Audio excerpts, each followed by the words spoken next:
Okay, YouTube, so it's been a while. I finally had my siding show up here. We've got some KWP Rustic Series. It's not the color I ordered, but it's pretty close, and I will have to make it work because with all the supply issues, that's about all I could get my hands on. So, what we're going to do for siding here is I've already got the house wrapped and everything, and I've got the 2x4 trimmer on the windows all capped and everything. So what I did was the wall framing is on 2-foot centers. So what I'm gonna do is they require an airspace behind it. So every 12 inches, I'm going to do a vertical strip of 3/8 plywood stapled to the house. So every second one will be to a stud, and then the in between will just be plywood to plywood, and then that's what I'll attach all the siding to. And then at the bottom, in the space in between, I'm gonna do little pieces. I'm gonna do just some screen, just so that bugs stay out of it, but you still get some airflow in behind it. That's the way the manufacturer calls for it. They don't really have a rating for going on 2-foot centers, so that's the way I'm gonna do it because that's what I've got. They recommend 16-inch centers, so I think with the 2 layers of plywood at a foot, and then the siding being attached every 12 inches, I think it will be just fine. So I've got metal corners that are going to go on all the corners, so we'll get going on that stuff. And these are the corners here. They are just some metal that I had bent, and it's just 29 gauge steel, and it's just 1.5 inches, 1.5 inches, 5 inches, 5 inches, 1.5, 1.5.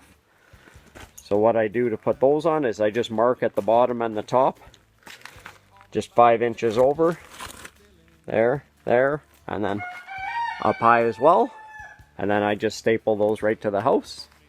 And then we'll get cracking. We'll do all these strips, and then we can get going on some siding. So I got a couple pieces of siding started here. This is what it looks like.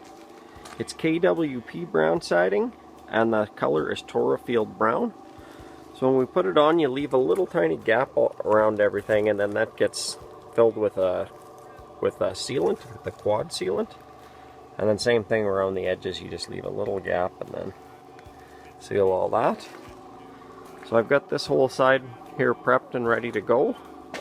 And then I just attach it to those plywood strips that are every 12 inches.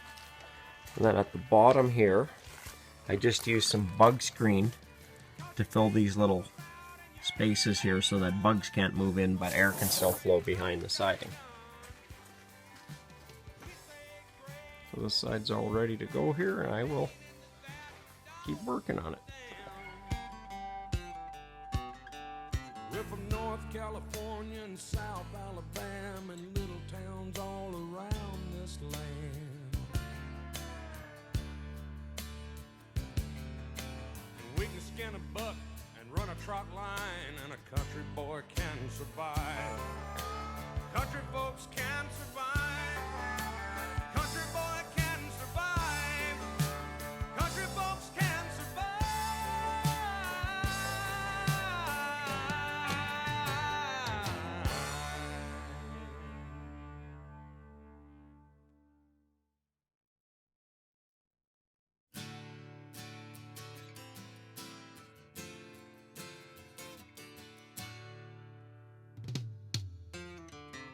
The preacher man says it's the end of time, and the Mississippi River, she's a going dry.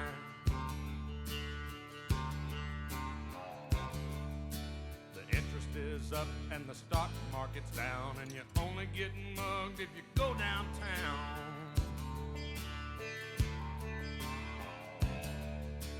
I live back in the woods, you see, my woman and the kids and the dogs and me.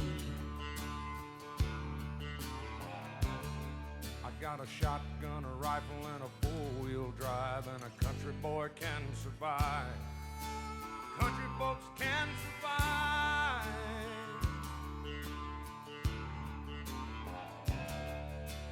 I can plow a field all day long. I can catch catfish from dusk till dawn. Make our own whiskey and our own smoke too. Ain't too many things these old boys can't do. We grow good old tomatoes and homemade wine, and country boy can survive. Country folks can survive. Because you can't starve us out and you can't make us run. Those when them old boys raised on shotgun. We say grace and we say ma'am. If you ain't into that, we don't give a damn. We came from the West Virginia coal mines and the Rocky Mountains and the western skies. And we can skin a buck, we can run a trot line, and a country boy can survive. Country folks can survive.